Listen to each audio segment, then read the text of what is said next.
இன்றைக்கி இங்கே பரமேஸ்வர விண்ணகரம்னு சொல்லப்படக்கூடியதான வைகுந்த பெருமாள், வைகுந்தவல்லி நாயகா சமேதத்தோடவே இங்கே பெருமாள் எழுந்தருளியிருக்கார். இந்த வைகுந்த ஏகாதசி தினத்தில் இந்த பெருமாளை தரிசனம் பண்ணுறதுங்கிறது பூர்வ ஜென்மத்தினுடையதான சுக்கிருத்தம் அப்படின்னு பெரியோர்கள் சொல்வார்கள். நம்ம ஆயிரம் ஜென்மங்கள் எடுத்திருக்கோம் அப்படின்னு சாஸ்திரம் சொல்லுது. ஆயிரம் ஜென்மங்கள் எடுத்ததுக்கு பிற்பாடு தான் இந்த மனித ஜென்மமே நமக்கு கிடைக்கும். ஆனால் அப்பேற்பட்ட மனித ஜென்மத்தில் துர்லபம் தேவதா தரிசனம், ஒரு தெய்வத்தினுடைய தரிசனம் கிடைக்கிறதுங்கிறது ரொம்ப துர்லபம், ரொம்பவே அரிது. அதனால தான் அவை கூட அரிதறிது மானிடராய் பிறத்தல் அரிது அப்படின்னு சொல்லியிருக்கா. சாஸ்திரமே கூட ஜந்தூனாம் நரஜென்ம துர்லபம், ஏன்னா மனுஷனால மட்டும்தான் தெய்வத்தை பார்த்து உணர்ந்து சந்தோஷிச்சு கண்ணீர் விட்டு அழுது அவனுடைய திருவடிகளை நம்மளால் பற்ற முடியும். அப்போ மிருகங்கள் பக்தி பண்ணலையா அப்படின்னு நம்ம எத்தனையோ கோவில்களில் கேட்டிருக்கோம். மிருகங்கள் பக்தி பண்ணியிருக்கேன், ஆனை பக்தி பண்ணியிருக்கேன், சிலந்தி பக்தி பண்ணியிருக்கேன்னா எல்லா மிருகமும் பக்தி பண்ணலை, எல்லா சிலந்தியும் பக்தி பண்ணலை, எல்லா யானையும் பக்தி பண்ணலை. அதில் ஏதோ ஒரு ஜீவாத்மா ஸ்வரூபம் தான், முக்த ஜீவாத்மா தான் அந்த பக்தியை பண்ணுது. ஆனால் பக்தி பண்ணுறதுக்கு ரொம்ப எளிமையான ஒரு ரூபம் அப்படிங்கிறது இந்த மனுஷ ரூபம். இந்த மனுஷ ரூபத்தில் நம்ம இந்த ஜென்மால இந்த வைகுந்த ஏகாதசி அன்னைக்கு சுவாமியை தரிசனம் பண்ணுறது அப்படிங்கிறது நம்ம ஆயிரம் ஜென்மங்களில் செய்த புண்ணியத்தின் பலனாகத்தான் அமைஞ்சிருக்கு.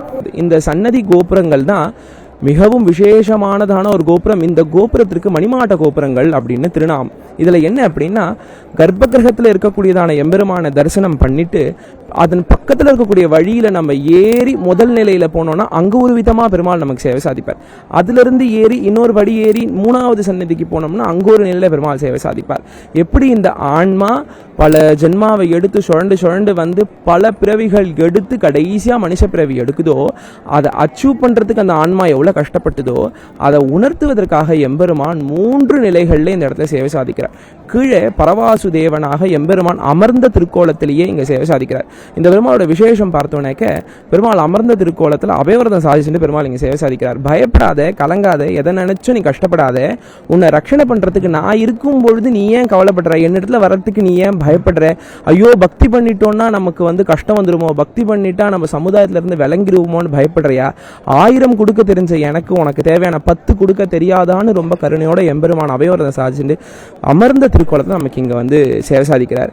அவரை தரிசனம் பண்ணிட்டு 2வது அப்படியே நம்ம கொஞ்சம் முதல் மாடிக்கு நம்ம ஏறி போனோம்னாக்க வைகுந்தத்திலையும் எம்பெருமான் எப்படி சேவை சாதிக்கிறானோ, திருப்பார்கடலில் எப்படி சேவை சாதிக்கிறானோ அதே போல் ஆதிசேஷ பரியங்கமாக 1000 பணாமண்டலங்கள் சூழ ஆதிசேஷனுக்கு எம்பெருமான் எப்படி சயனசுண்டி சேவை சாதிக்கிறானோ அதே போல் எம்பெருமான் இங்கே முதல் திருத்தலத்தில் ஸ்ரீதேவி பூமிதேவி நாச்சியார் புடைசூழ எம்பெருமான் முதல் திருத்தலத்தில் இங்கே சேவை சாதிக்கிறார்.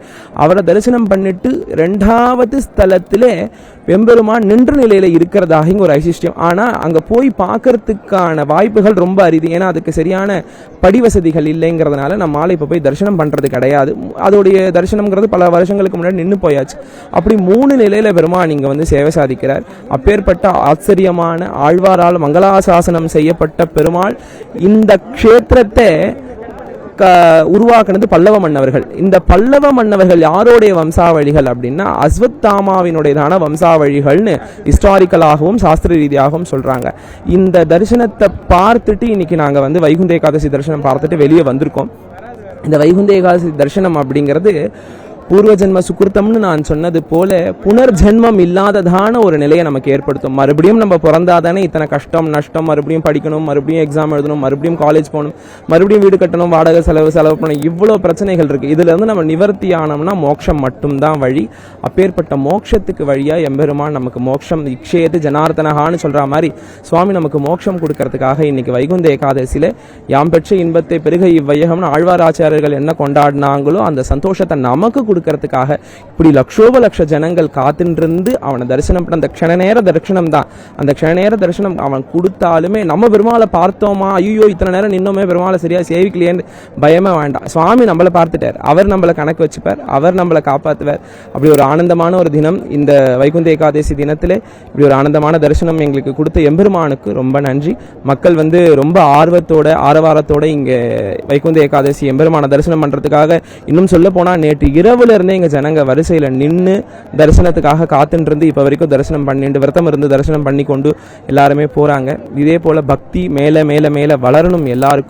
எல்லாரும் எல்லா வளமும் பெற்று எம்பெருமான் கிருபையினால சகல செல்வங்களும் பெற்று செழிப்போடு வாழணும். ஸ்ரீமதே ராமானுஜாய நமஹ. செய்திகளை உடனுக்குடனும் துல்லியமாகவும் தெரிந்து கொள்ள சப்ஸ்கிரைப் பண்ணுங்க.